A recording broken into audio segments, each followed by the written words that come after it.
여러분 안녕하세요. 시공창보다 훨씬 더 축축한 남자 핫설입니다. 네, 이 가습기 덕분이죠. 아무튼 이번 시간에는 그러니까 이게 비유로 얘기를 하는 게 아니고요. 실제로 정신이 굉장히 혼미한 그런 사람, 아니 그런 사람들 틈바구니에서 탈출을 한 그런 쓰니 한번 모시고 왔습니다. 일단 보죠. 제목: 남친의 쌍둥이 형이 조현병입니다. 거기다 남친도 그런 낌새가 있고, 그런데 병원을 안 가고 대신 굿만 하면서 사는데요. 뭔가 혼미하고 온몸에 소름이 끼쳐서 바로 도망쳤습니다. 원제, 예비 아주버님이 조현병, 그리고 파혼. 여러분 안녕하세요. 저는 30대 초반, 그리고 얼마 전에 파혼을 한 여자입니다. 그리고 전 남친은 현재 자영업, 술집을 운영 중이고 저보다 2살이 더 많은 사람인데요. 이미 헤어졌지만 편의상 남친이라고 쓸게요. 우선 남친의 가족 구성원을 먼저 말해보자면 엄마, 큰형, 그리고 작은형, 남친 이렇게 되는데 두 사람은 쌍둥이에요. 여기서 큰형은 본인 혼자 따로 나가서 살고 있는데 다른 가족들과는 완전히 손절을 한 채 그렇게 혼자 지내는 중입니다. 그 이유는 아래에 나와요. 여하튼 당시 남친과 연애 기간이 그리 길진 않았지만 우연히 남친의 엄마를 마주친 이후 되게 자주 봤어요. 즉 어머니와 쌍둥이 형제가 있는 그 집을 제가 자주 들락거렸죠. 일단 저도 낯가림이 전혀 없는 성격인데다가 남친 어머니도 저를 엄청 편하게 대해주셔서 그래서 가능했던 겁니다.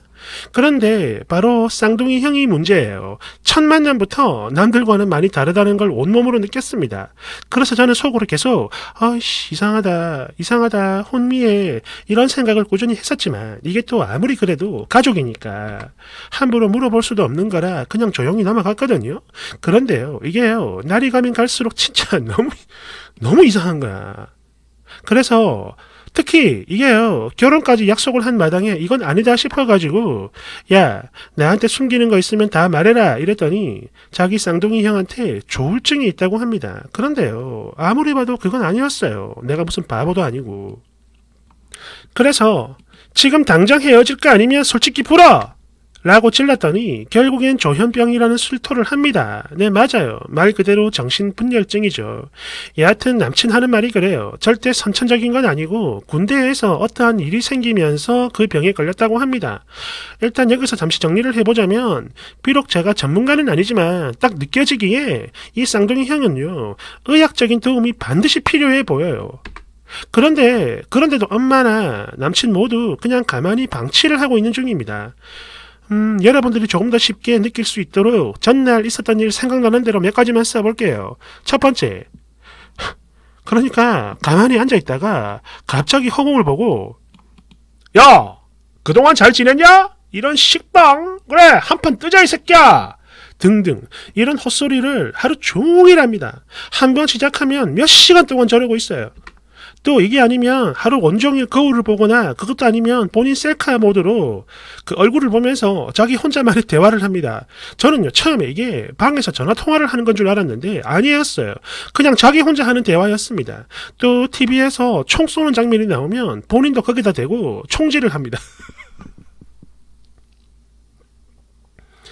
미친 듯이 말이죠. 두 번째, 그러니까 이거는 얼마 전에 헤어지기 직전에 있었던 일인데 새해를 맞이해 남친과 둘이서 산행 약속을 했는데요. 얼떨결에 그냥 말도 없이 자기 쌍둥이 형이랑 같이 왔더라고요. 여하튼 저는 당연히 우리 둘이서만 가는 거라 생각을 했기 때문에 500ml 물 2개만 준비를 했는데 그 쌍둥이가 내 물은 왜 없는 거야!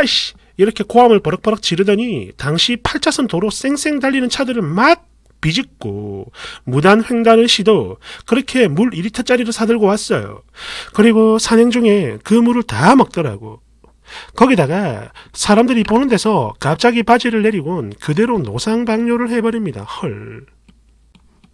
게다가 또 정상에 도착을 한 후에 기분이 좋아진 건지 막 자기 혼자 들떠하면서 김밥을 달라면 난리를 쳐요. 그래서 김밥을 주면은 이런 식빵 나 안 먹어! 이지랄. 세 번째, 한 달 동안 교통사고만 총 3번, 그리고 과태료가 70만원, 주차 위반, 속도 위반 과태료가 진짜 끊임없이 날아옵니다. 특히 잘 정차되어 있는 택시를 뒤에서 들이받고는 차가 급발진을 했다며 헛소리 삑삑하고 개 난리치고, 정말 누가 봐도 절대 정상이 아닌 사람인데 이렇게 차 사고를 치든 말든 그냥 방치를 해요. 이게 제일 이해가 안 됩니다. 네 번째, 사람이 씻지를 않아요. 정말 코를 찌를 듯한 그런 엄청난 냄새를 풍기는데 이러다 보니까 저 멀리 있어도 이 새끼가 이쪽으로 오는구나를 느껴요. 제가 그러니까 한 10개월 정도 그 집을 왔다 갔다 했었는데 그 기간 동안 양치하는 걸 단 한 번도 못 봤습니다. 그래서 치아도 다 썩었고요. 냄새에 완전 미쳐버리죠. 그리고 음식을 먹을 때도 엄청 개걸스럽게 먹곤 했었는데 나중 되니까 이가 아파서 그러나 잘 못 먹더라고요.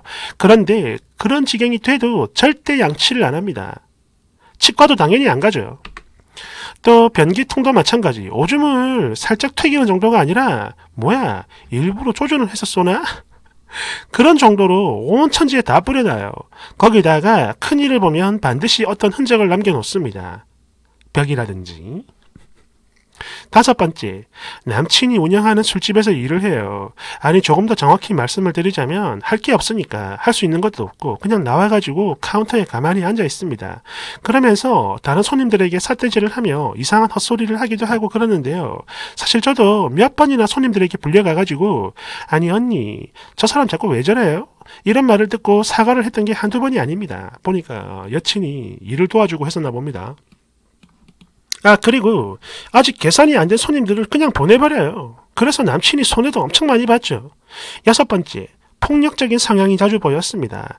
사실 처음엔 그냥 불쌍하다, 안쓰럽다 이러고 말았는데 전날 저한테 돈 10,000원을 빌려간 이후 그날부터 저를 자기 지갑, 즉 돈으로 보더라고요. 돈 내놔! 돈 내놔! 이런 소리를 하면서 카톡에다가 자기 계좌를 찍어서 보냅니다. 거기다가 가끔씩이지만 저를 때리려고 하는 그런 신용도 했고요. 또 손가락 욕 같은 건 예사로 해댔죠. 특히 자기 엄마한테 엄마 죽여버릴 거야! 이런 말을 되게 많이 했습니다. 대충 생각나는 대로 쓴 글인데 어때요? 절대 정상이 아니죠? 그런데 여기서 더 큰 문제는 이거를 남친이랑 남친 엄마가 그냥 가만히 방치를 하더라고요. 그래서 혼자서 감당을 하던 큰형이 이 모두와 의절을 하고 나가버린 거죠. 아니 진짜 웃기는 게 저한테 함부로 해도 그렇고 방에서 축구공을 뻥뻥 차도 그렇고 가게에서 노래를 크게 불러도 그렇고 정말 그 누구 하나 뭐라고 하는 사람이 없습니다. 뭐 포기를 한 건지 뭔지 저는요 아무리 생각을 해도 이해가 안 돼요. 특히 가게에서 그렇게 큰 사고를 치는데 오히려 돈 100만원을 주고 그러는 거야. 미친. 결국 이걸로 엄청나게 싸웠고 이게 헤어짐의 시발점이 됐던 겁니다. 그래요. 가족으로서 이거 정말 마음 아픈 일이고 또 돕고 싶은 마음도 충분히 이해를 합니다. 가족이니까. 거기다 그동안 본인들도 엄청난 노력을 했었겠죠. 그런데 경제적인 능력이 없는 엄마를 대신해 남친이 혼자서 그 뒤치다거리를 다 해주고 있다는 거. 또 남친 엄마도 마찬가지. 그걸 당연시 여기고 있으며 아니 그냥 자기 막내 아들을 현금 인출기로 생각을 하는 것 같아요. 굴레도 이런 거지 같은 굴레가 없습니다.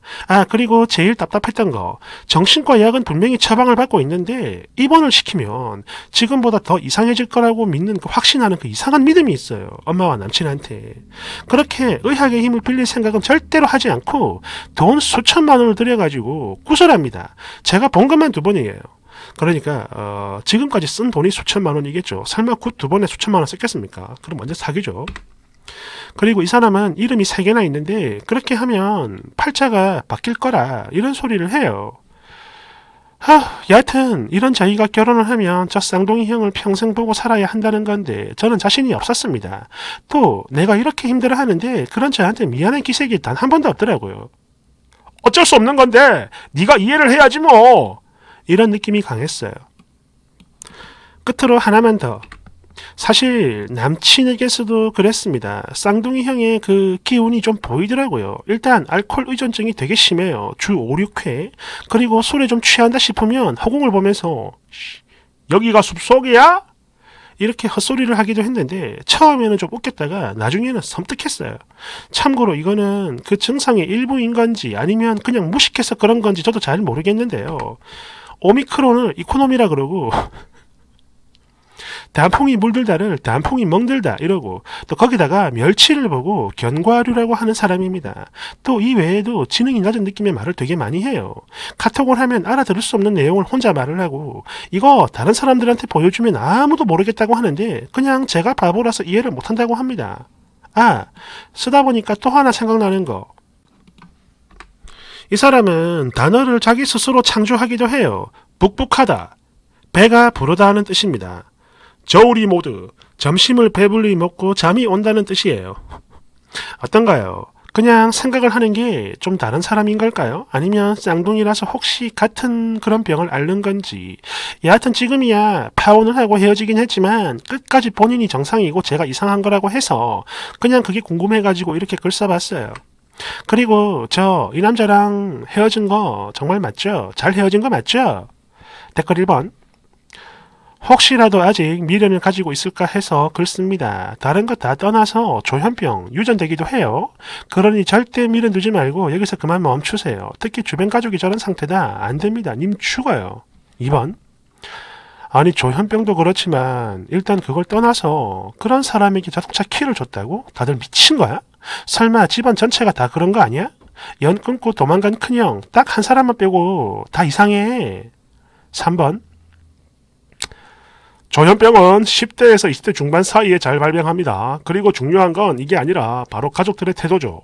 생업에 지장을 주고 있는데도 방치를 하고 있다. 그리고 병이 있는 걸 알면서도 자동차를 줬다. 야, 도대체 누굴 죽이려고 그러는 건가?